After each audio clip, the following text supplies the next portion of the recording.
How to turn on or off status notifications on Facebook.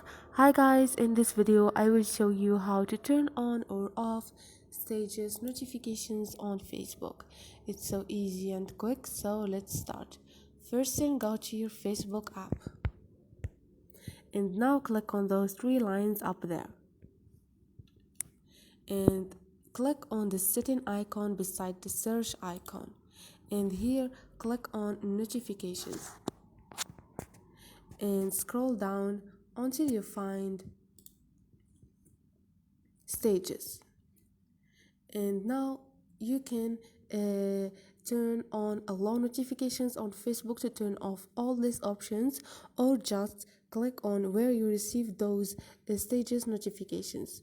Just click turn on push, email, not SMS, whatever you want.